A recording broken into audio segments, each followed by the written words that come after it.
Hello, in this video I'm gonna show you how to change speaker delay on XIAOMI Smart L1.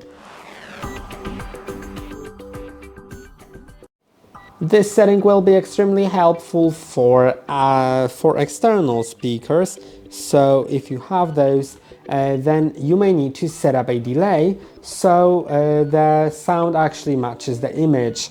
And to do it, click on the settings button on your remote, go down to sound, then speaker delay. Now you can set it to 0, 10, 20 and all of that, all the way up to 250, and that will be about it. I hope that this video was helpful. Don't forget to like and subscribe. See you in the next one.